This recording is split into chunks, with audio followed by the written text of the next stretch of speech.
how far we've come, how far we've yet to go. Racial equity in 2022.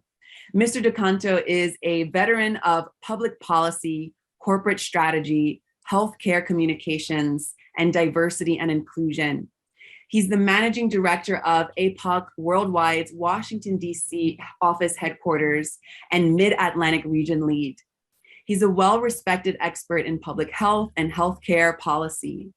With nearly 3 decades of experience at the international, national, state, and local levels across the nonprofit, philanthropic, corporate, and government sectors, Mr. DeCanto is an accomplished, values-driven leader with unparalleled experience in developing and leading integrated public affairs campaigns, combining strategic communications, public relations, political, legislative initiatives, policies, coalition, building, grassroots efforts, and advocacy. Welcome, Mr. DeCanto. It's always a pleasure to see you here with us virtually.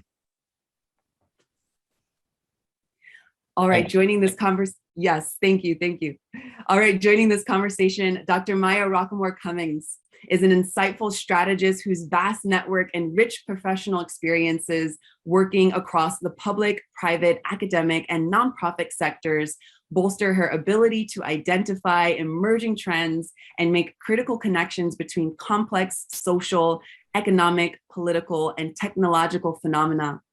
Dr. Rockeymoore Cummings is the founder, president, and CEO of Global Policy Solution LLC, a strategy firm that helps corporate, philanthropic, governmental, and nonprofit clients meet their strategic objectives. Thank you both for being here today, and I'll pass the mic to you.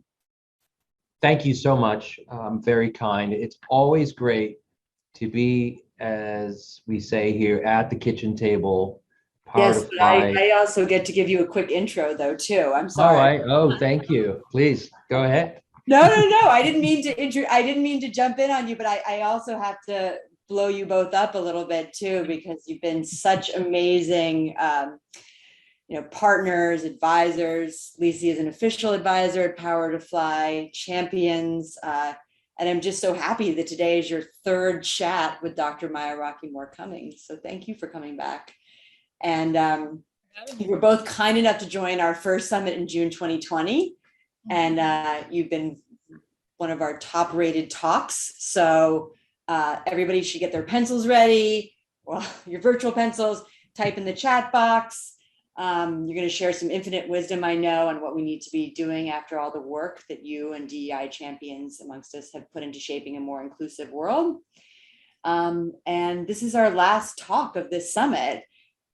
Tomorrow we have the career fair, and then we also have it on Friday. And so I'm also encouraging everybody who's inspired by this final talk to go and ask questions from the companies that are hosting the different rooms. You have Freddie Mac, MindBody, Meta, Amex. So that's my call to action from this. And thank you both again, and I will stop interrupting and I will listen and take notes myself. So appreciate it. Catherine, thank you.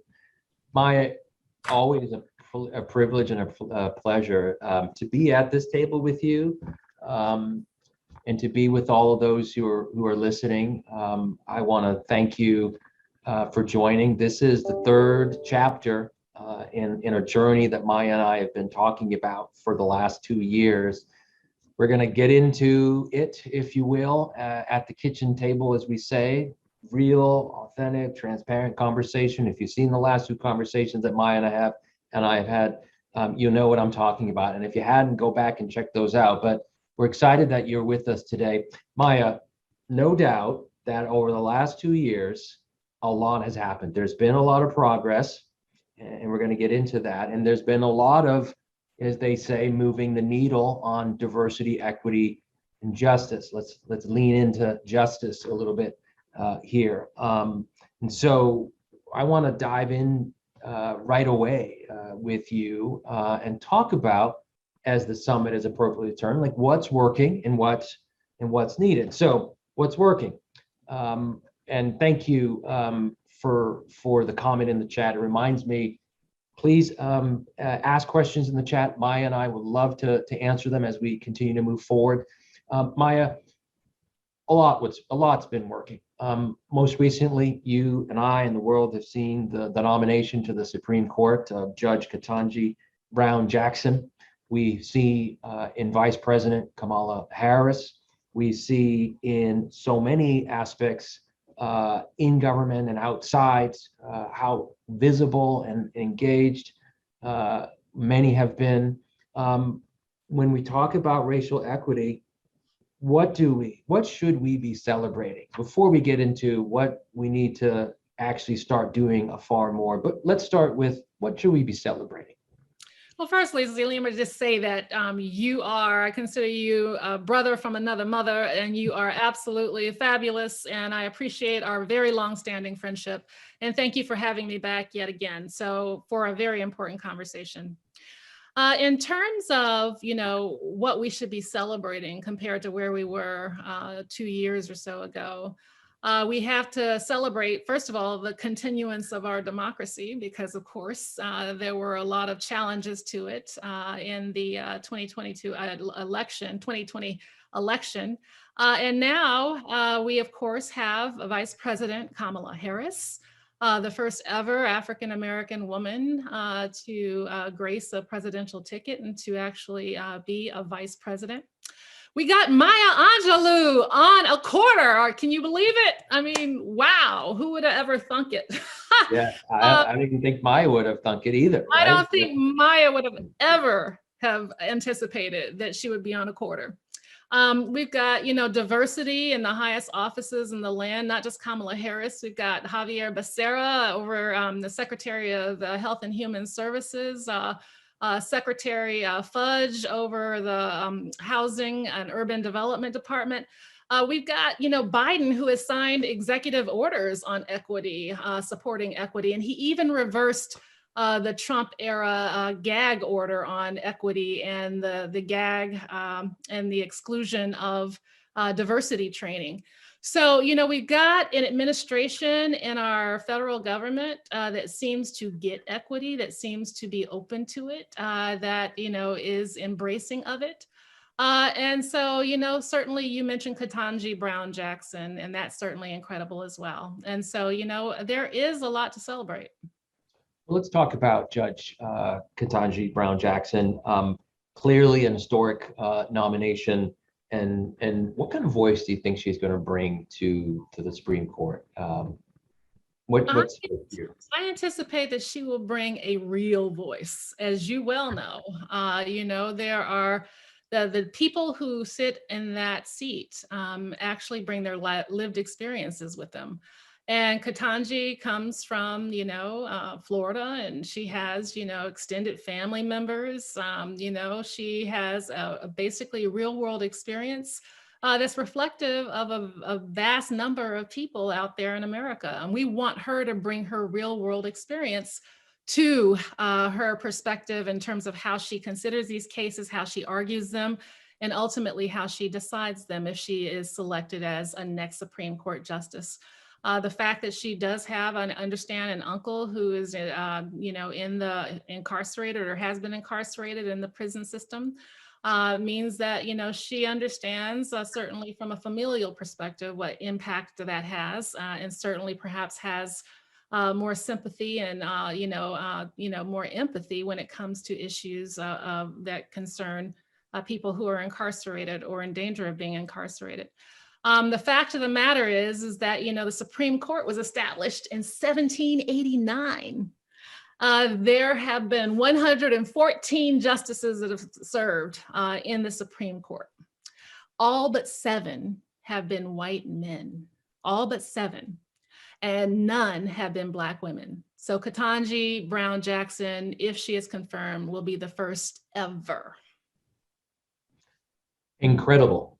I even think about in my hometown of Boston, never have they ever, since the establishment of the mayoral seat, have they ever had other than a white person, a white male, I should be very clear there. And this year or last year elected the first woman, number one, and the first woman of color, Asian American woman, Michelle Yu. And so incredible. So much to celebrate. But there's so much more that needs to be done. So let's start with the obvious that's in front of us.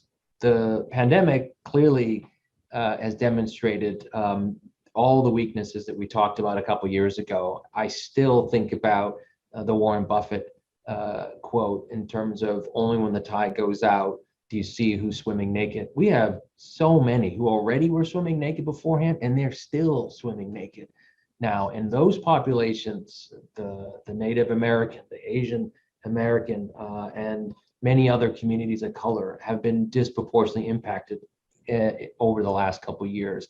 Housing, unemployment, healthcare. How do we, over the last 2 years, given what we now know, how do we take this moment, Maya, and make actual real progress? We certainly have made progress in terms of how quickly we've developed a vaccination and recognizing the disparities. In a moment here, we're going to get to that systemic inequality that you and I have talked about. But how do we begin to take from the last 2 years opportunities to make substantive, systematic change? Let's just start in healthcare before we get to housing and employment and incarceration, as you mentioned it. Yeah, so, I think that what we've seen from COVID is that when the government puts its mind to actually solving something, they can actually do it. And we saw that, interestingly enough, it was the Trump administration that put the development of a vaccine on basically speed dial and basically got it done in an unprecedented amount of time.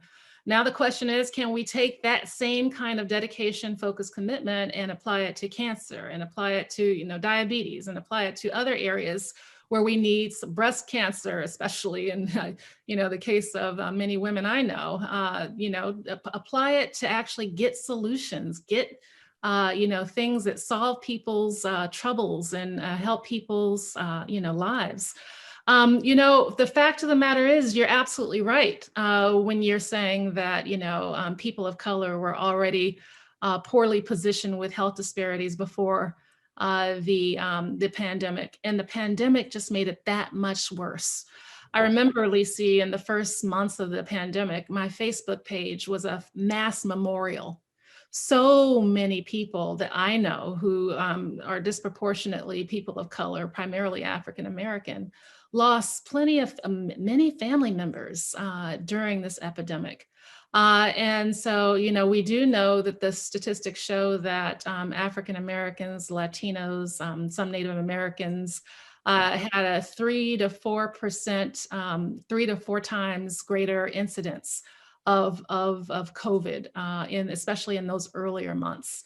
And so, that was all because of those health disparities and because, they tended to be housed in tighter, cramped quarters with other family members and were less able to, distance themselves socially in their housing situation. And they were disproportionately represented amongst those frontline workers who were vulnerable to contracting COVID early on. And so as a result, what we see is the disparities have gotten worse. And they've been basically, deepened by trauma of those who have survived. And certainly, we need to do more in the healthcare space. We need to do more in the economic security space. And we absolutely need to do more in the overall benefit space. And I'm happy to talk to you more about that. One of the things that had a slight dip was the question of poverty because of the infusion of the stimulus funding that came through the economy. And we also saw some rates fall in with regard to unemployment. But when we think about the overall wealth and wealth gap, that gap is still as wide as it was before and increasing. So how do we think about racial equity in the context of the black-white wealth gap? There's lots of reasons here, but I want to start with just the top level. How are these two linked? And why are we in 2022 still talking about a gap between black and white communities in terms of wealth. How do we start to understand this question, Maya, from a racial equity standpoint? Right. So historically, people need to understand that US policies have actually been responsible, and business practices have actually been responsible for creating these inequities in the first place in terms of wealth. I think I mentioned in a previous conversation with you that, I'm only the fourth generation from slavery in this country. Slavery was officially sanctioned by the US government. It was a practice of many businesses. There were plenty of entities and families and businesses that got wealthy from slavery, from insuring the bodies of slaves to, certainly, benefiting from their free labor on plantations and farms. That was a policy of the United States of America and a business practice that was widespread. Then you go into the other policies, when they gave basically free land through the Homestead Act. It was for whites only. And so, certainly people today who have benefited from familial wealth that was, directly as a result of, being able to get free land and home support, more than a century ago through the Homestead Act. And because people of color were left out of that was a federally sanctioned policy. You've got, redlining, that was a federally sanctioned policy where, people of color could not buy homes because, they couldn't insure those homes because, they were steered into certain areas. The federal government did not actually, provide any kind of backup for the lenders in those areas. They only provided it for white areas. That was federal policy. And that created wealth for white people. And so basically we have a history of all these policies, and there are a whole bunch of policies. If you think that racial disparities are natural, you're wrong. They're man-made, and they're man-made often through public policies and certainly business practices. And so, we're living with the legacy of these disparities in terms of how government treats different populations through the largesse of public policy and government today. And so when I first started my work on the racial wealth gap back in the early 2000s, it was right before we saw the subprime lending crisis, which disproportionately targeted, again, business practices, disproportionately targeted communities of color, women headed households, and they basically wealth stripped. I mean, this was wealth stripping in real time. So when I first started, African Americans had approximately 13 cents for every dollar that white households had. Today, we're talking about African Americans owning about 5 cents for every $1 of wealth held by the typical white family. And that is a result of the combination of things that we've seen over the past 2 decades, including the subprime mortgage crisis, including, certainly the impact of the global economic meltdown in 2008. And what it had on housing and certainly pay and jobs. So we've got work to do. And, certainly wealth is connected to health because if you don't have, extra income to, support your wellness, whether through it's a gym membership or purchasing good, healthy food that's going to be nutritious for your body, or, doing the things that we need to do to maintain our wellness on the front end to keep us out of hospitals. And then on the back end, if you don't have a job that actually comes with healthcare, then you're looking at, certainly scraping by any way you can to actually pay bills if you run into a healthcare crisis. And that will be stripping your wealth in a second. And if you're going to say that we thought that, the Obamacare took care of that, it did for a while. And then, the primary objective of the Trump administration was to roll back the Obamacare elements of the Obamacare. And now we're trying to get back to where we were before the decimation of Trump and the Republicans in terms of what they did to try to unwind Obamacare. So, we've got a lot of work to do, including, I think, still the need to pass universal health care in this country. I want to lift up a couple points. Number one, you talked about how much home ownership is connected to that wealth gap. And when I checked the last data point from the US Bureau census that indicated that the African-American home ownership is at just slightly north of 44%, while the rate of white home ownership is almost 75%. Owning a home in these United States is a form of wealth creation. And if you're not able to do that or have access to do that, or if you do and not have the ability to sustain it because of other factors, regardless of your background, that is going to be incredibly challenging in order to close that wealth gap that exists. You talked about how health is your wealth. I think many of us knew that before the pandemic, and many more realized that after the pandemic. There's not much else you can do, if anything, if you don't have your own health. And if you are the person who so many in your family or your community or among your loved ones that are dependent on, the ripple and the impacts are even greater. And I've seen that in my broader family that did have succumbed to the pandemic. And so we are still, some 2 years later, Maya, we're all still living out loud. All right. Even though we're in this box, we're all still living out loud, confronting something, one thing or another.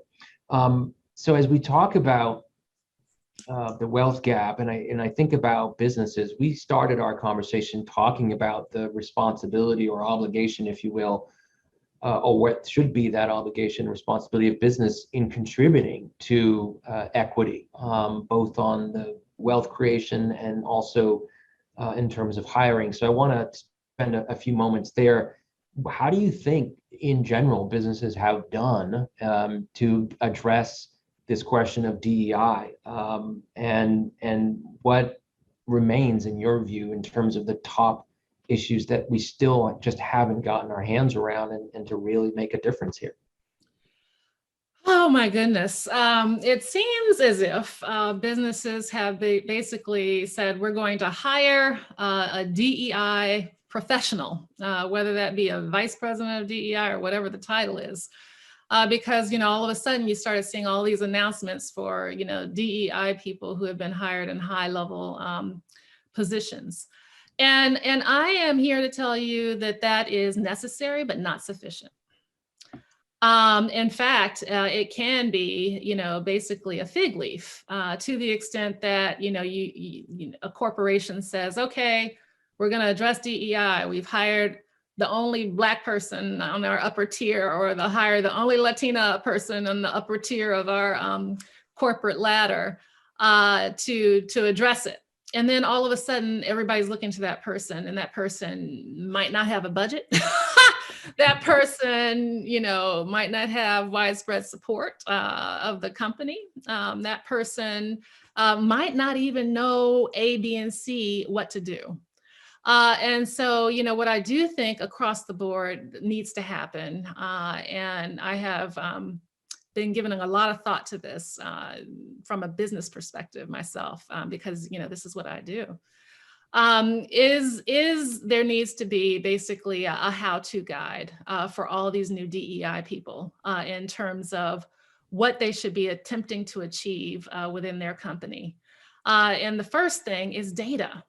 We need to know numbers, numbers in terms of, how many people of diverse background and experiences in X, Y, and Z positions at what level of the company, how much these folks are making, based on, level and experience and, race, ethnicity, et cetera. We need to know data, how much Is the company investing in communities of color, whether that be through nonprofit, investments or business investments? How much are these companies actually investing in businesses owned by people of color and women? Certainly these are the metrics that we need to know up front. And then you need to set goals across the board. This is what we want to look like in terms of having a diverse company. And this is what the percentages should look like. Not saying that you should, certainly have, I forget the term that, the Supreme Court used, quotas, but saying that, certainly it's okay to have goals and objectives. There's nothing wrong with that. And certainly working towards them means that you need to actually put a plan and a strategy in place, a recruitment strategy, a pay and compensation strategy, a public investment and philanthropic strategy. All of these things need strategies, and they need metrics, and they need benchmarks, and they need goals and objectives.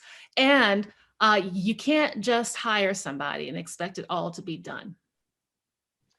And there's a lot of expectation placed on those leaders on what exactly they are supposed to get done. And as we've talked about before, the impact of a chief diversity officer can be directly correlated to just how far away they sit from that CEO and where they fall. If that CDO still finds themselves huddled, buried in the HR practice, then you're still stuck in the last century. And I've seen that practice continue, but I've also seen progress in that way.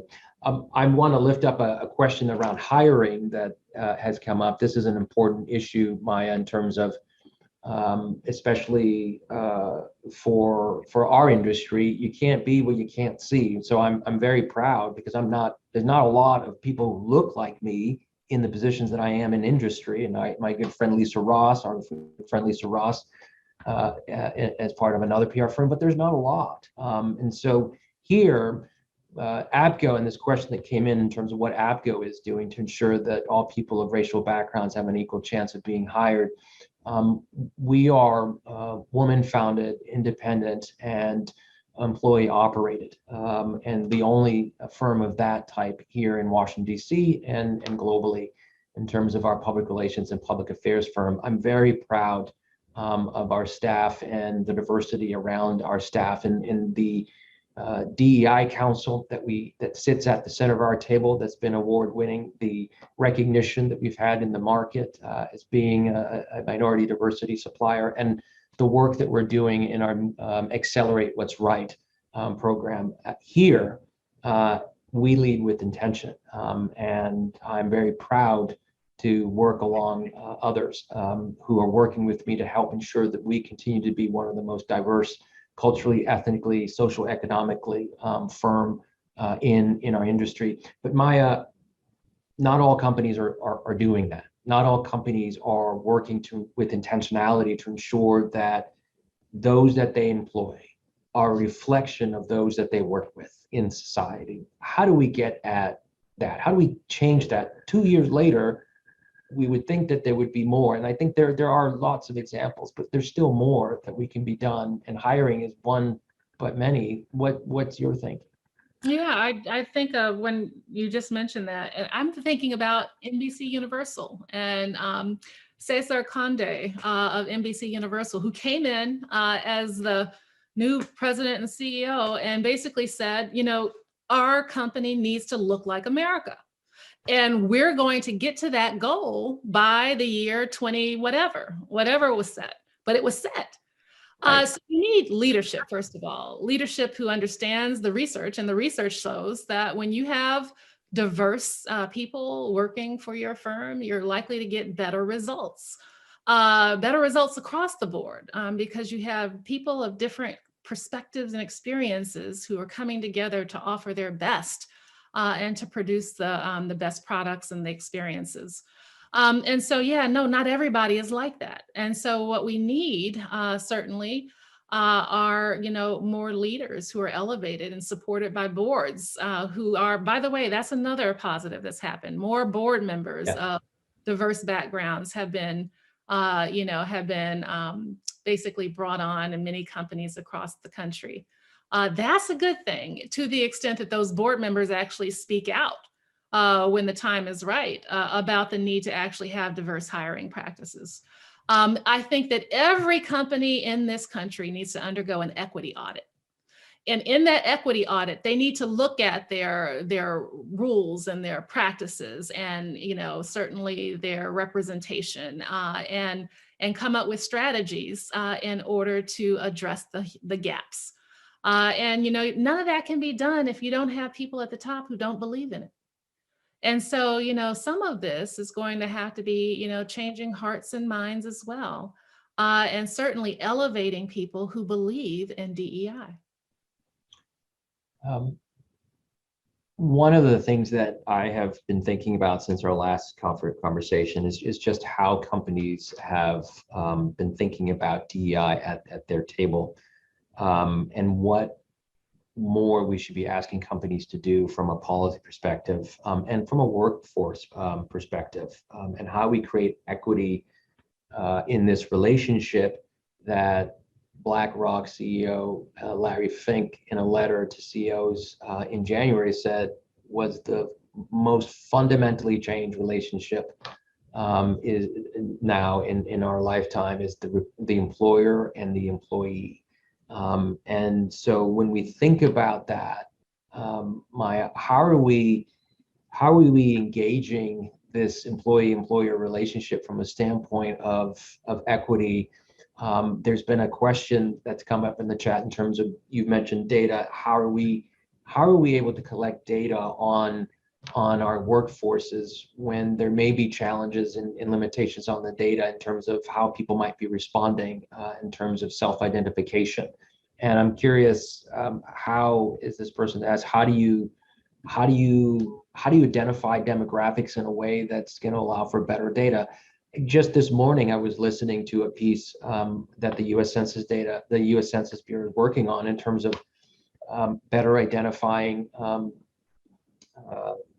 individuals from MENA, Middle East and North African, here in the United States. These are Americans that are trying to figure out, I'm not an other, so where do I place my ethnicity, right? And the challenge is, I was listening to that, I said, I don't know what box is there for me to check off. So how can you have more appropriate policies, whether it's in the private sector and in government, that funding is connected to, when you don't have the ability to appropriately identify who you are from an ethnic standpoint? So I actually think that every company needs to have their own census, and that's a part of the intake process. And by the way, the boxes are changing. It's no longer just man and woman. You have different categories. And certainly the boxes are changing on race and ethnicity as well. And by the way, mixed race is the largest in this last census. Mixed race is the largest and fastest growing category of people of color, if you will, in the United States of America. And so, this is a fluid situation with regards to self-identification. And certainly we've got to respect how people self-identify. But the whole point is that, companies need to know who they employ. And certainly, while people probably have the right to opt out of an intake form when they first get hired, I do think that it's incumbent upon employers to not just understand, what degree they have, but to understand who they are. And then to map all that out in a way that gives them a sense of how these people or this person is progressing over time, whether or not they've received the appropriate supports, to reach the next level of progress in that company, whether or not their pay is commensurate with their certainly their experience, their reviews, and their opportunities. So, there are ways that all of this can be mapped out. And I think that it's incumbent on of employers to make sure that they're doing that. You talked earlier about the racial wealth gap and how equity is tied to that. And another aspect of that is the economic question and the economic disparities, which is one of the questions that has come through here. So I want to pivot a little bit into the question of overall economic disparity. And as this person, Charlene, writes, she's in New York City. She says her stomach turns into knots when I watch the news, especially hate crimes against the AAPI community. Is there a link between hate crimes and overall economic disparity? A brilliant question. We could actually have an entire panel just talking about that. But what's your thought, Maya, on what's happening here? So first of all, let me just say hate crimes against African Americans, Latinos, people who look to be Muslim, even if they're not Muslim, and the AAPI community, they're all increasing across the board.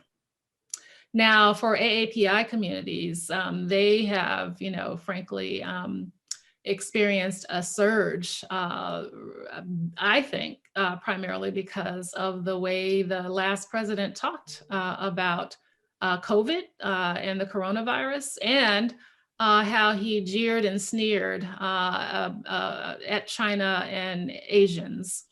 And so, I do think that gave people who have certainly darkness in their heart permission to come out and basically exhibit their hate on the streets. And unfortunately, we're seeing that take place in places across the country because hate crimes have risen across the country. And so, I actually lost the question. Could you reissue? Well, you were there in terms of, is there a direct correlation between hate crimes and overall economic disparity? The economic disparity. So no, I mean, some subgroups of AAPI population groups they do better economically than white people in this country.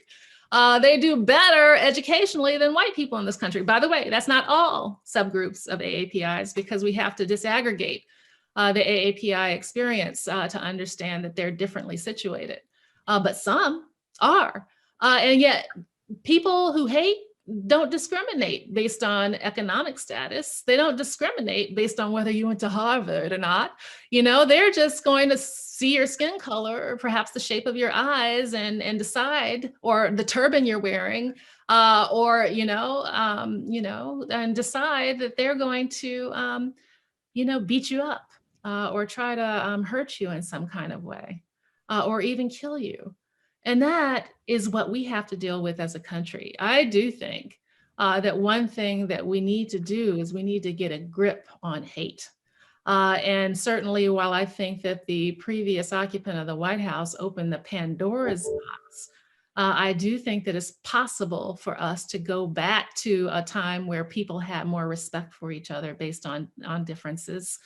And so we have to work, I think, doubly hard to actually, I do think that we do need a nationwide, and I almost want to say, we need to declare a state of emergency on hate, and then have a state, local, federal response where councils are set up, where, people in school systems, oh my God, these kids, these poor kids in schools are being hounded and harassed because of their race and ethnicity.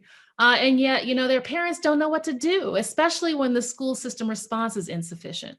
And so we need resources on the ground. We need councils. We need people who are organized to basically stop the hate and respond to it in the appropriate fashion. People who hate don't discriminate. We need to get a grip on hate in this country. Two very powerful statements. You mentioned just a few moments ago the youth. And so if we expand, we've talked about home ownership, we've talked about the question of employment, we've talked about economic disparity here some. So I want to focus just a moment here on the youth and education. Again, taking a look at what the data tells us is that 84% of college-educated Black households in their 30s have student debt.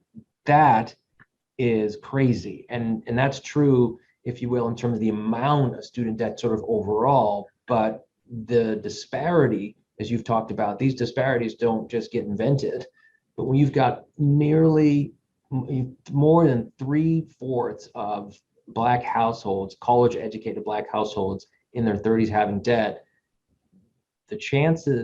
what are the chances of that person being delayed in their wealth creation, in their impact, and so forth?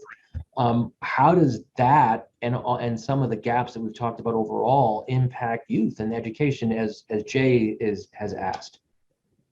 Yeah, so excessive fees, post-secondary educational fees, excessive loan terms, certainly excessive debt overall has a wealth stunting effect.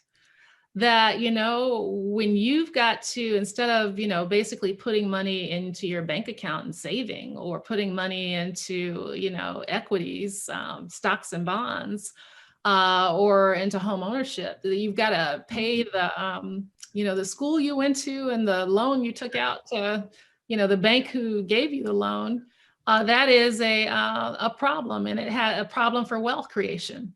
And it disproportionately affects Black and Brown people, especially because they don't come from families of inherited wealth. They didn't get a grant or a loan from mama and daddy. They didn't have a mother or father who could, take out a home equity loan, or, take out a second mortgage on their home in order to finance their child's education. Many people want to better themselves, and many of them have unfortunately been taken advantage by these some of these unscrupulous for-profit colleges that have seemed to target particularly Black and Brown communities, especially without much benefit, by the way, to the degree that they earned. And so with that, we've got wealth stripping taking place, not just in terms of, home ownership lending, but in terms of, post-secondary educational lending, particularly with regards to certain kinds of colleges. That being said, I think that, the advocates have been on the case to lobby certainly Congress and the Biden administration to do more on student debt forgiveness. And I think it remains to be seen what they're going to do, but hopefully they will do something.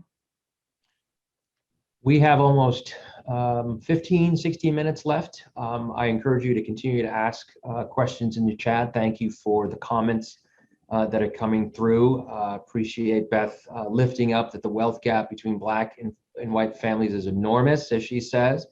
170,000 versus 17,000 for Black families. That is enormous. Thank you for sharing that. Maya, I'm sorry, I think I saw you raise your hand.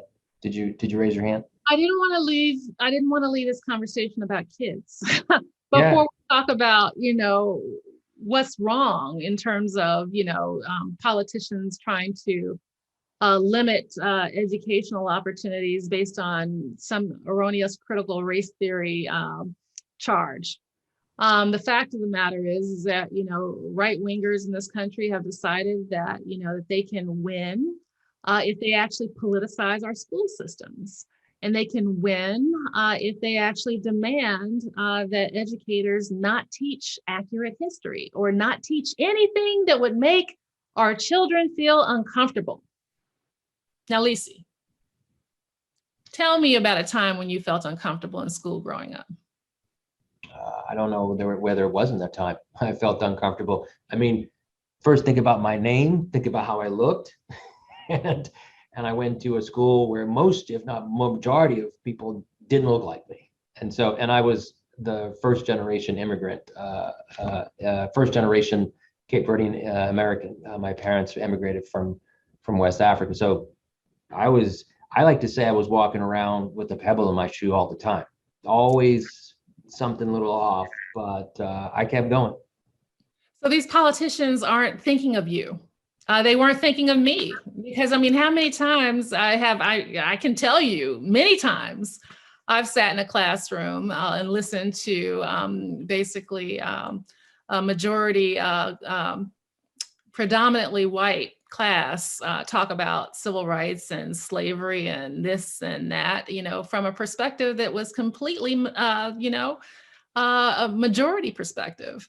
And so, when these politicians are talking about, not making any kids feel uncomfortable, they're not thinking about kids of color. They're talking about white kids. And so this is dangerous. And this goes to the heart of diversity, equity, and inclusion, because when you raise ignorant children, you get ignorant adults who cannot navigate difference in the workplace, in the community, anywhere. And that is how we perpetuate this cycle of having, these retro throwback attitudes about race and ethnicity. We need to be moving towards a multicultural society where we accept our differences and we still maintain our democracy and we respect each other and we have the rules in place where we all can give voice. But we only respect each other if we know each other's circumstance. And so critical race theory is trying to prevent particularly white kids from knowing the circumstance of other kids of color. And that gets in the way of their ability to navigate difference in the future. And we should all be considering this ground zero in the battle to actually advance diversity, equity, and inclusion. I love what you said. We can only respect each other if we know each other. So simple, but so powerful, that transcends race.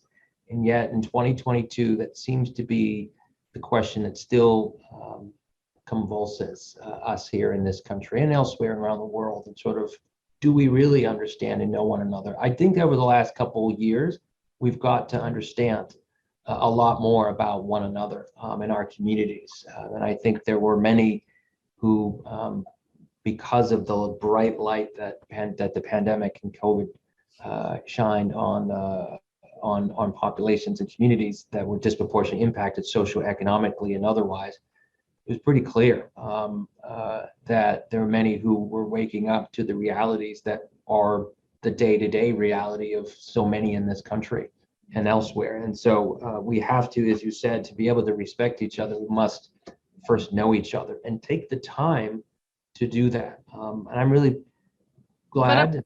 I've got to say, Licy, I'm sorry, because I've got to get this whole notion of, you asked me what was right in the beginning, but we didn't talk about what was wrong. Yes. And really, we started this conversation after the murder of George Floyd. And while we saw the prosecution of the police officers who were involved, which was a great thing and an almost unprecedented thing in this country to actually see the justice system work in the way that it's supposed to.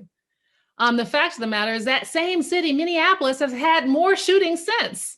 And we've seen more shootings across the country, more killings of, innocent Black and brown, primarily men, across the country. And the inability of Congress to actually pass police reform, to actually make sure that we have guardrails around how officers treat human beings on the streets. And so, with that, I'm proud, that the legislature, the Congress, just last week passed an anti-lynching law. For the first time in this nation's history, we have 200 years later. But it was 122 years after it was first introduced in Congress. So are we going to have to wait another 122 years for police reform to pass? We've got challenges, Licy. We've got major challenges that we need to address, and we need people to be savvy. We need them to be educated, well-read advocates. That never do you basically put down your advocacy hat. I know that everybody has jobs, but we're also full-time citizens in this country, and we need your voice. We need you to be informed. We need you to be informed. So when we think about, as in the last 10 minutes here, there's so much talk over the last 2 years, and even up to this very moment, about return to normal. And I think about that question. If we return to normal, it means returning to what we already know. And what we know back then is that there were so many problems, which have all been, many of them have been revealed now. So when we think about return to normal, Maya, what is the world that we are evolving and should be here as we spend the last 10 minutes around our kitchen table talking about the things that we have? What does that mean? How do we get to where we need to be in 2022 and beyond, rather than where we were. I think those that are still hoping to return to a pre-pandemic, I think it's abundantly obviously we're not, and we shouldn't, because if it is, that means tomorrow can outlook different than today. What's your thinking? I think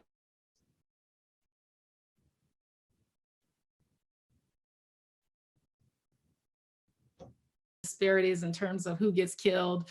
If normal means, it's okay to suppress votes and to undermine our democracy just for people of color and women, if it's okay to discriminate against women because they're women, or to give them less pay because they're women, all of that was normal before the pandemic.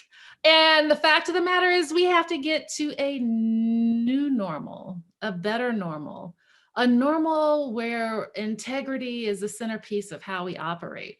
A normal where we embrace each other, regardless of what we look like, or what gender we are, or where we come from, or what our sexuality might be, or what our abilities might be, on the level of our common humanity, where we allow a certain humanism to infuse our spirit as a nation, and certainly how we actually interact with each other in our public squares. We need a new normal where we value life, value all lives. And that needs to be reflected in our public policies. We've seen from the COVID era policies that you can actually close poverty. Poverty is not basically a given. You can actually address poverty by putting the right policies in place, lo and behold. You can address health disparities by putting the right policies in place, lo and behold. There is much more we need to do, and the new normal needs to be one where we cultivate certainly diversity, equity, inclusion, but we've got to start by cultivating our youth as leaders who are worthy of a globalized society, leaders who know how to navigate difference and know how to appreciate difference in a way that gets us to where we need to be in this country, a truly multicultural, multiracial, multi-ethnic democracy, one that the world has not yet seen, but we're moving toward. So powerful, in your words. As we, in the last 5 minutes of our conversation, I want to ask you about this world. 2 years ago, we all were confronted with something that completely stopped us immediately. And for so many, regrettably, it took those lives and spirits away from us. In addition to all the other challenges that have continued and in many ways have intensified since. There, of course, I'm talking about the pandemic and COVID.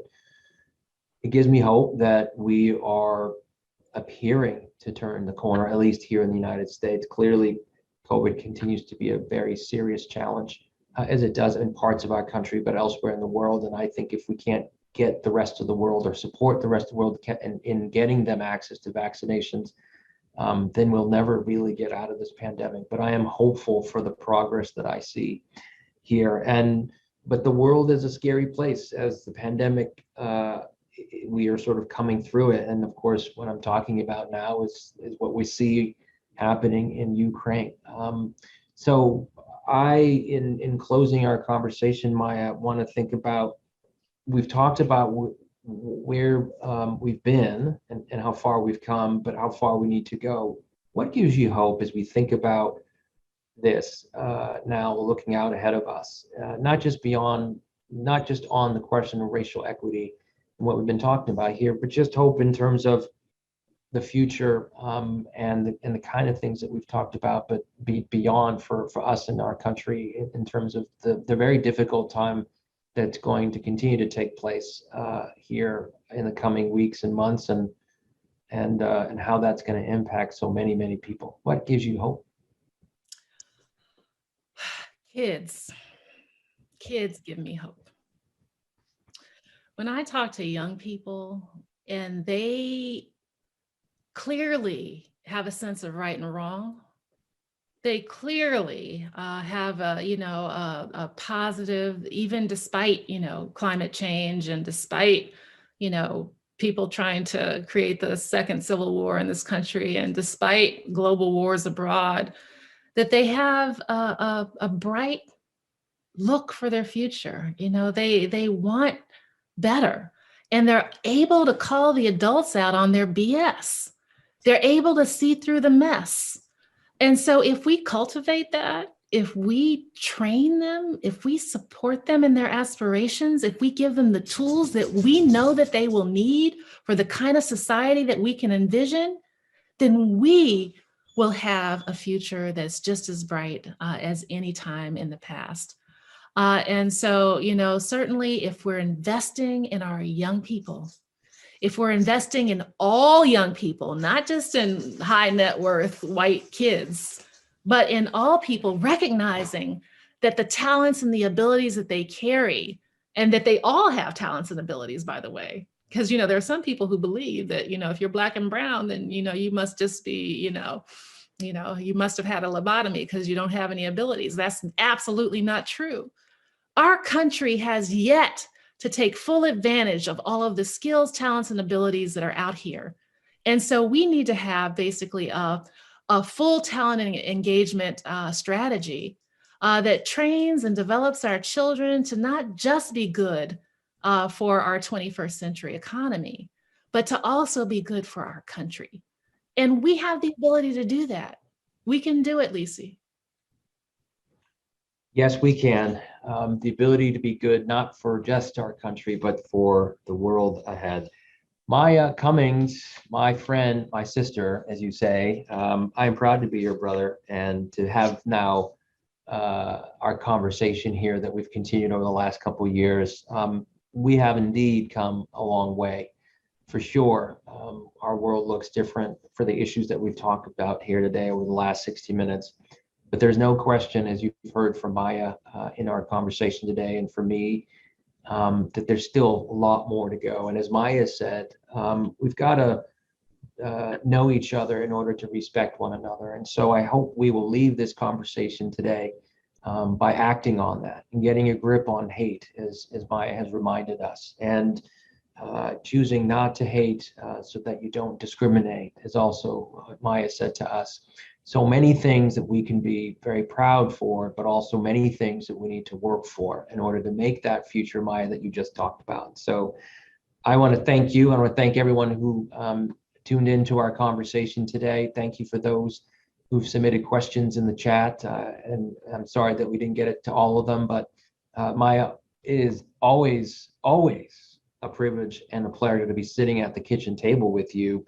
I hope one day, and I'll say this to Catherine and Power to Fly, that we can have this conversation at a kitchen table live with actual people sitting around that. That's what I hope the next conversation, Mariella, is going to take us. So thank you very much, Maya. Thank you, Power to Fly. I'm going to turn it back to you, Mariella. Thank you.